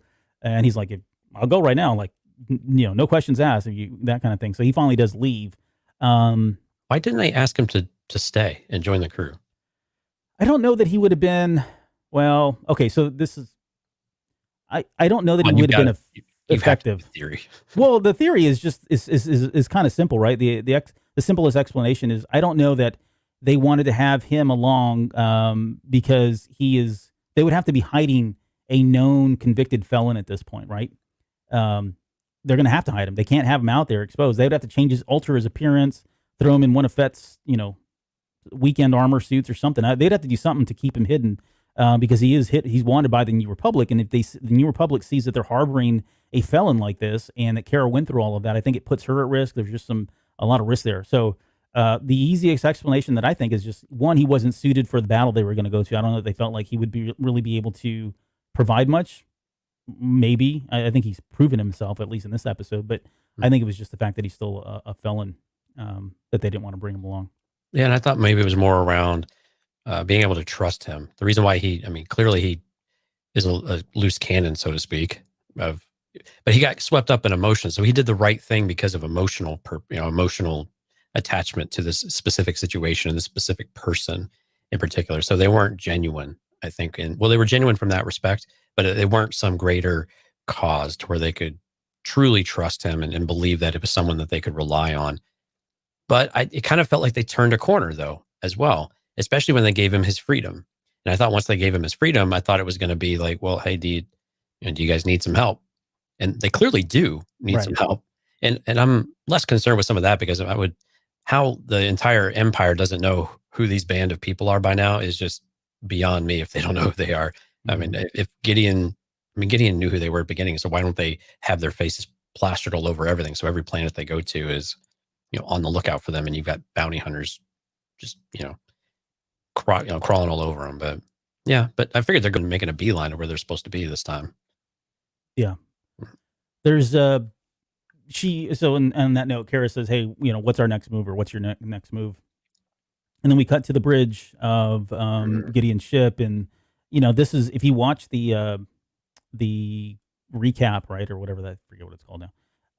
They really played up that whole line to kind of set it up to make sure everybody remembered the lines of, you have something I want, you may not know what it is, that kind of thing. I thought it was great. It's very dramatic, and I think it's perfect for Star Wars. I think if you want to poke holes, then you got to go, okay, so how did he know every word line for line? Did he record this, or, did he play this back somehow? But I thought it was good. Like, I really enjoyed the fact that he was throwing his face. But to me, like, this was, again, signaling that Mando is again changing. Like, I don't know. This is not the same person that was at the end of season 1. This isn't the same person, at least in my opinion. this isn't the same person that was even just a few episodes ago. I think prior to, I think this is a new level of the relationship Yeah. that was birthed during the Jedi episode, right? When he went through all of that with him and potentially leaving him, and now that he's gone. And this was very similar to, "Give me back my son" from the Mel Gibson movie, that he says that line, or yeah, it was just it was very personal now, right? He's no longer just a mission. He's no longer something that the armorer told him that he had to do, and all that. It's transcended that. This is very personal. There's a relationship here now. He loves his kid, and he's going to get his kid back. That's how I read it. I mean, you can't read. I don't know if you can read that any way else based on how he was speaking and the words that he was using. He would not have used exactly those words in that way if he didn't feel that way about him. But what's your thought on that? Well, did you get goosebumps when it happened? Did it validate everything? Oh, you I said validated everything I've said about the show from the very beginning since episode 1. Yes. Gotcha. I thought it probably felt very good for you. I want to make sure we got that out there. Thank you. Yes. Very therapeutic. Right. It was very powerful to hear it, because you get to hear the differences of why they were saying it, and what their purposes are and what their intents are for the child, for Grogu. And it was a great line. I was like, oh my God, and then just the way that it came across, and it was very resonant. It wasn't thin or tinny or anything like that. It was very rich in sound, just the way that they presented the material to us as viewers, that it really sold it all. Very front and center, very large image, great sound. And then to say it all, and the way that he just accentuated those words at the very end of, "You have no idea how much he means to me." And it was just perfect. It was absolutely perfect to use the exact same line and just throw it back in his face. And I'm with you. You can't take this any other way.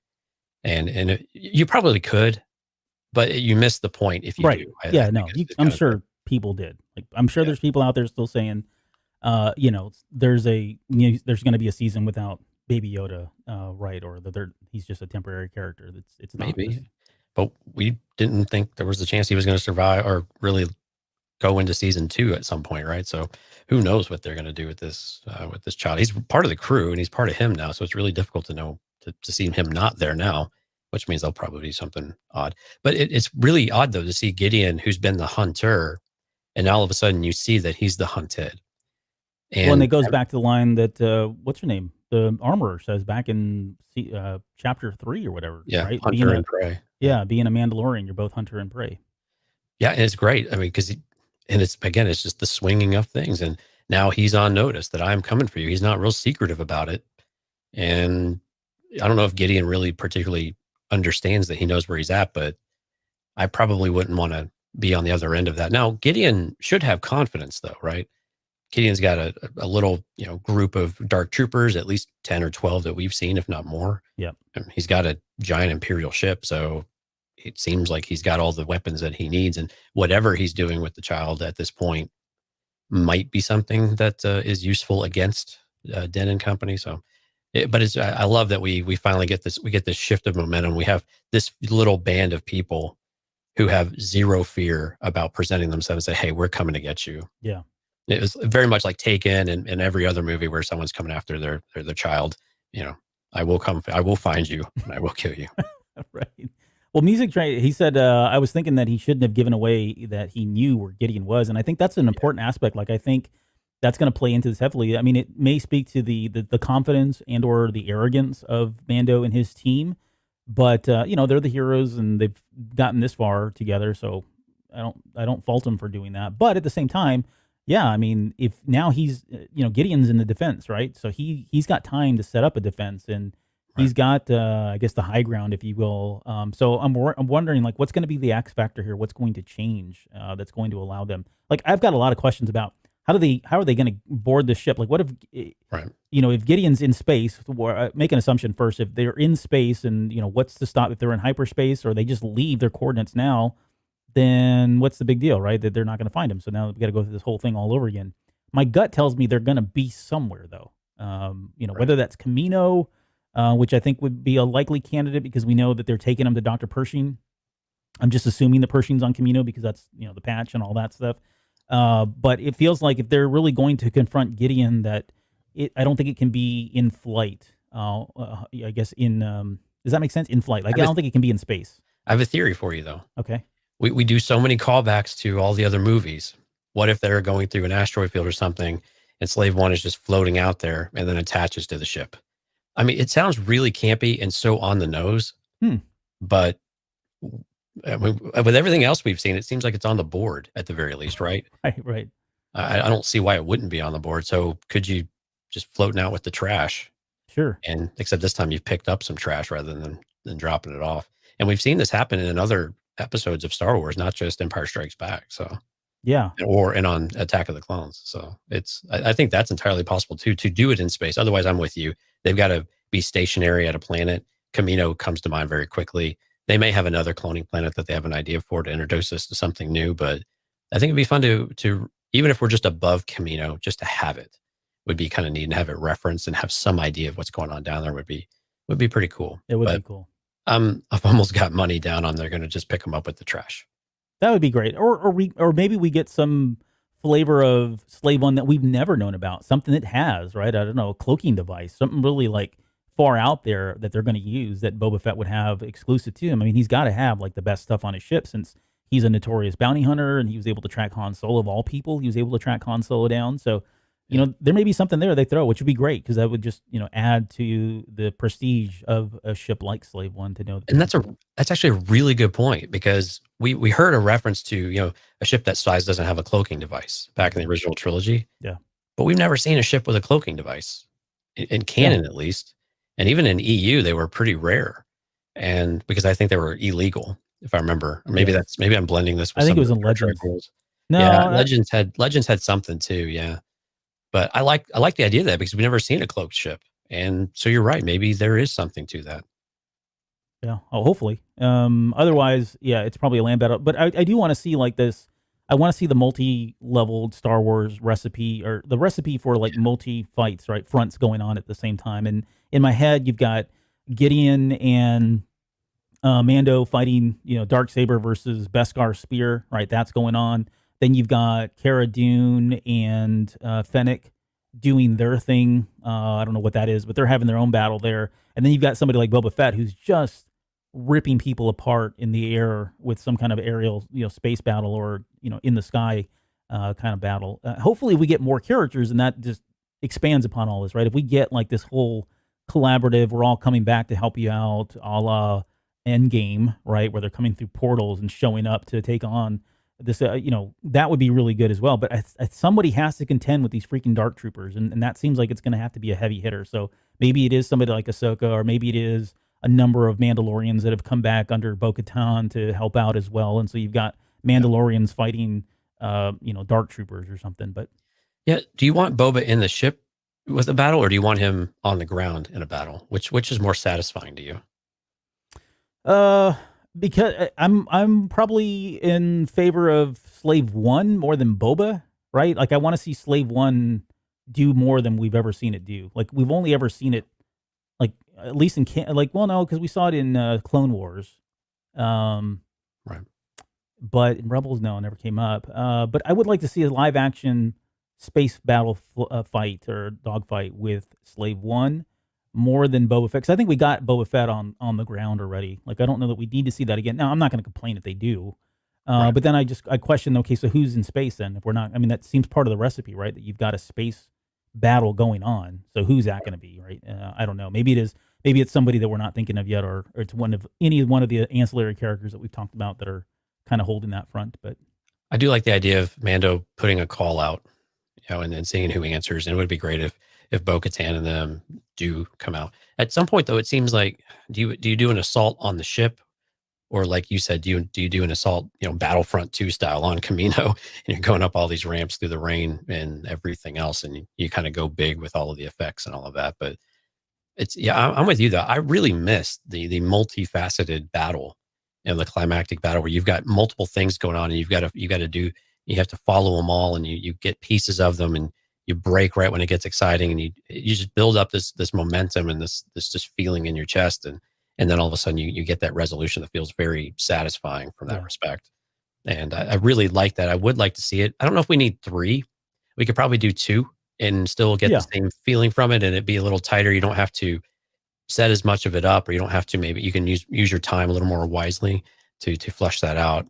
And so, but I'm with you. I want to see something a little extra, another layer or so to the fight that gives us a reason. But again, at the end of the day, you kind of need Mando and Gideon on their own having this fight, potentially over Grogu. Does Grogu step in and help in some way?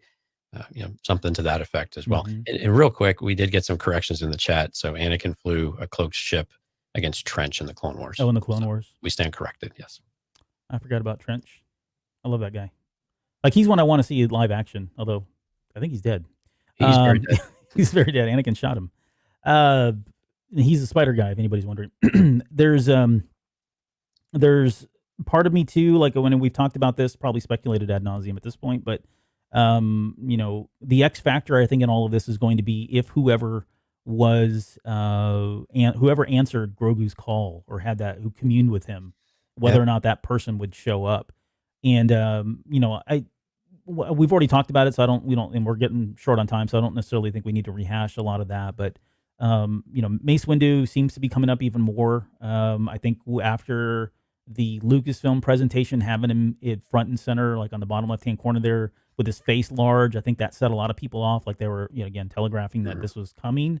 I don't really have a strong preference as to who it would be, with the exception of like Luke Skywalker, and maybe like a Princess Leia. I think they're just too big for the show, and I think it gets too messy, and I think it binds them a little bit. I think where the Mandalorian has worked so successfully is using characters that aren't tethered in any way to the main story and are kind of free floating. It gives them a lot more flexibility and some breadth and depth to what they can do with the stories. And so to that end, I don't want it to be somebody really big like that. Now, you would argue Mace Windu is kind of a big character, but really, is he at this point? I don't think he is. I think he wouldn't be the same person. Oh, he absolutely wouldn't be the same person. It would be interesting to see if he survived. It would be interesting to see what kind of state he was in and to get some of that. But I think with this one, we're largely probably going to see a teaser in the epilogue of this episode, the very end, kind of like what they did with Boba walking up to Fennec. That kind of non-reveal type of thing, or maybe we're given a really strong hint as to who it is, I think would be a lot of fun to really give us that cliffhanger going to the season 3. So more than them showing up and like whooping up on Dark Troopers. Yeah, I don't really want that, because I still want Mandalorian and company to be the Force. Mm-hmm. No pun intended, but I want them to be the power that goes that forces their way through, and they're the ones that are successful. We can bring in Bo-Katan and these other ones that don't get in the way of or don't muddy it up with a bunch of Jedi, because the Jedi, I mean, and granted, we saw Ahsoka and Din work pretty well together and complementary in a lot of ways until they separated, and we did kind of get the two front. There was more of a standoff type of thing or discussion, I suppose. Yeah. But I like the idea that we don't need that to pursue this. And again, especially if we're going to have Darksaber versus Beskar Steel Spear, why do you need a Jedi in the middle of that anyway? Unless it's a 2-4, and then you have to really give Gideon a lot of power. Now he's got some sort of, thing on his chest, so presumably he has something that he needs that for. Because I don't know why you would just wear this plate with the Vader kind of lights without having any kind of enhancement done to you, or maybe it's a life support type of system in some way, but I don't know why you need that otherwise. I saw it as like kind of like a TIE fighter. The TIE fighters have it too. So I just thought it was like he's ready to go. Like he's got it on, and anytime he needs to jump into a ship, he's a man of action, and so he doesn't have to want to waste time. But I can see where maybe he's enhanced. We don't know. He could have robotic parts of him, just like Vader does, which would give him an advantage of fighting somebody like the Mandalorian, in addition to, having been trained potentially by somebody like Thrawn from hand-to-hand combat or just combat in general. That already notches, puts him up a number of notches, and then he's equipped with the Darksaber. He's cybernetically enhanced. I mean, these are all things that could play into giving Mando a run for his money a little bit later when they confront each other. Right. And Dante's saying in the chat here that he thinks they're going to need a lot of help going against the Dark Troopers, and I tend to agree. We want the Dark Troopers to be something special. We want the enemy to actually feel strong. We get flavor of it every once in a while. At the end of season 1, we felt the power of it until IG-11 just comes in and just runs ripsaw over everybody and just tears it all apart. Which again was very dramatic and very awesome. But at the same time, it's we need them to feel this very powerful force, and we can't just do it with a handful of people. We need a bit at least of a small army, even if it's a Mandalorian army. 3 or 4 Mandalorians, equates to probably dozens of normal troopers and fighters. So I would love to see us bring some of the crew back together, some of the people back together to help us push this forward and to answer the call if there's a call made. I like the idea of a call, kind of like the what are the fires called in Lord of the Rings, the torches. Oh yeah, the torches. Yeah, I forget what they're called, but yeah, same kind of thing, concept there. Yep. Jackson said, yeah, recouple the Mandalorians together as a cohesive whole. The various clans, the Night Owls, Protectors, even the Watch. That's my end game with this whole series. So if they start it now, I wouldn't be sad. But I think it's a little too much too soon. But yeah, someone has to contend with those Dark Troopers. Like if they're anything like they were, like if some of our assumptions are correct in that they're made of Beskar, or Frick or whatever the other alloy is, right? Then yeah, I mean normal people with blasters is not going to cut it. It's got to be, no pun intended, it's going to have to be somebody like a Jedi or a lot of Mandalorians, right? Where you have a number of people that come in and it's just a numbers game. You overwhelm them in some way. Okay, so last thing before we go, and I know we jumped ahead, but I want to come back to the ultimate question for this episode of who was the believer, right? I'll just say that I don't have a strong opinion because I can make an argument for pretty much 3 people in this episode. But do you have somebody you feel like, oh no, this is definitely who they were talking about? No, I think there's 3 people. I think it's Mandalorian. I think it's Mayfeld, and even Hess, I think, is the other one in there. I mean, he's just this blind believer. Long live the Empire. And I'm curious who it is. I mean, it seems like the Mandalorian is probably the best bet. Just from I say that we wanted to because it's just the last line, but the rest of the episode doesn't really suggest that. But we kind of want it to for the heartstring moment. Like he now believes in his attachment or in his connection with Grogu, in that relationship. We understand how powerful it is now, and he's telegraphing what that relationship looks like. But in the end, it's probably Mayfeld, I believe, in some respect. Used to believe in this cause, but now he doesn't know what to believe. But now he knows what he at least stands against. Yeah, type of thing. What about you? No, I mean all 3 really. Like I said, I think it was written that way intentionally because it wasn't. Everything else has been pretty much clear cut, right? When they give us these titles, like you can clearly point to what they're referring to, and this is the first one that I felt like was really shady, and that's a credit to the writing here. I think they did this intentionally because as you go and as you're watching this, you first think it's a Mandalorian, like the believer is who he is and how he believes in the creed and what the Watch have told him for all these years. And there's a lot of doubt in this episode for him. And you can visually see him struggling with a lot of it and starting to question a lot of it. And so it's almost kind of like an ironic title there that he is a believer, but he's losing faith and he's starting to not believe in some of these things. So that's early on. You get that and you're like, oh, okay, that's it. And then we get thrown with Hess and Mayfeld at the same time, where Mayfeld, you really start to feel like, okay, he believed that the Empire did some of these things, but he got confirmation that they did some of these things really for the wrong reasons. And, he probably believed in the Empire to some extent and what they were, what they stood for.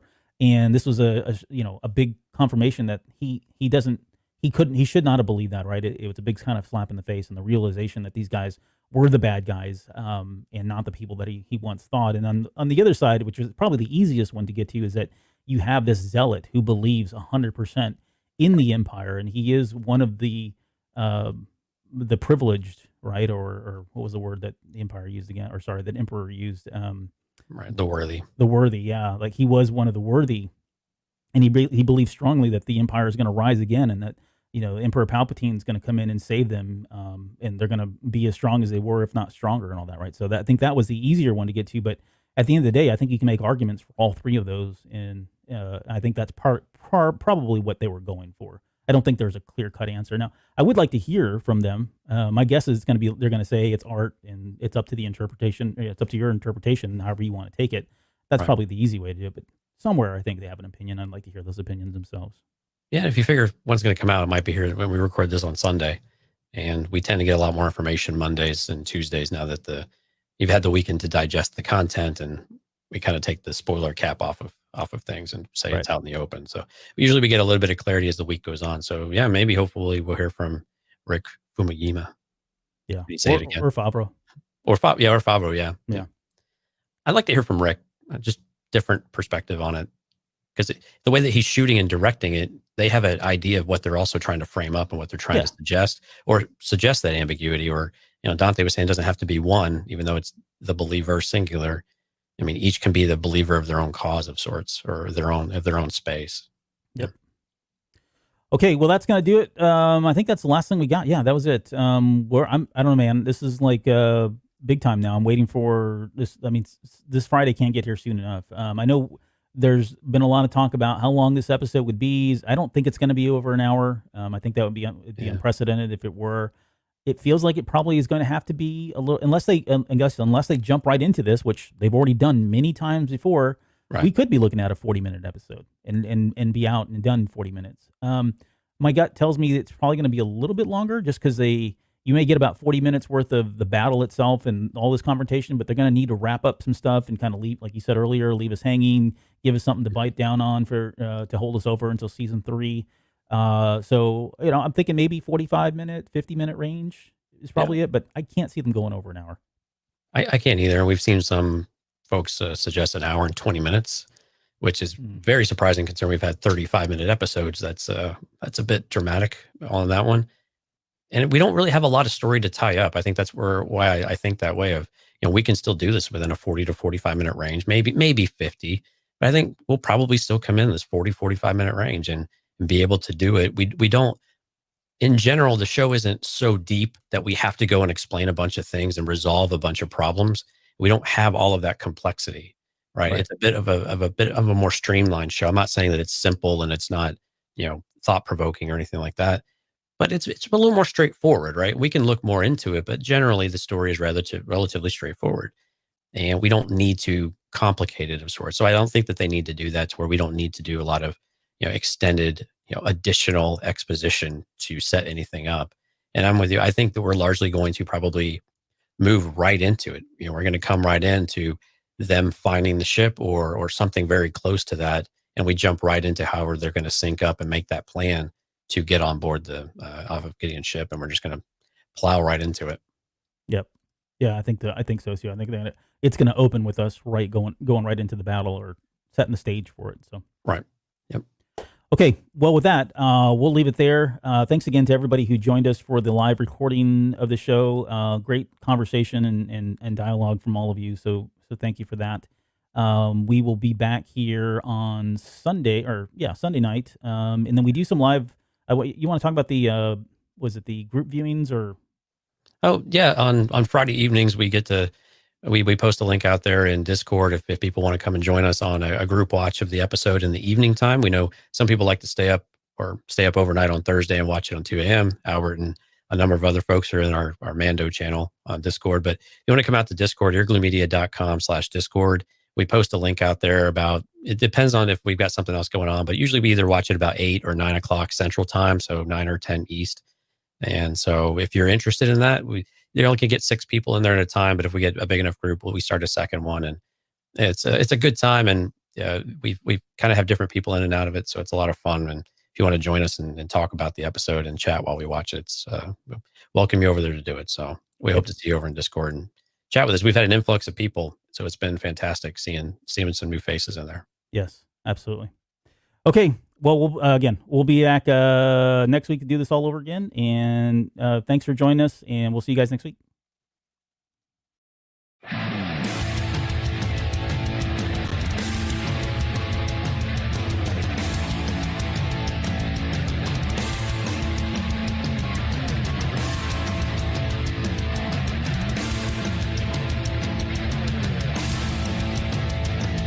You're still listening? Wow, that's amazing. Well, I'm here to give you the disclaimer.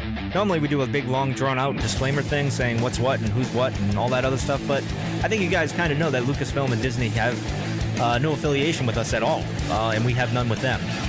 We talk about Star Wars, which is their property, and all that other good, fun stuff, but I think you can tell which is our stuff and which is their stuff. If you can't, well, then send a lawyer to send an email to me, and I'll be glad to chat with them. Other than that, you know what's what, so that's your disclaimer.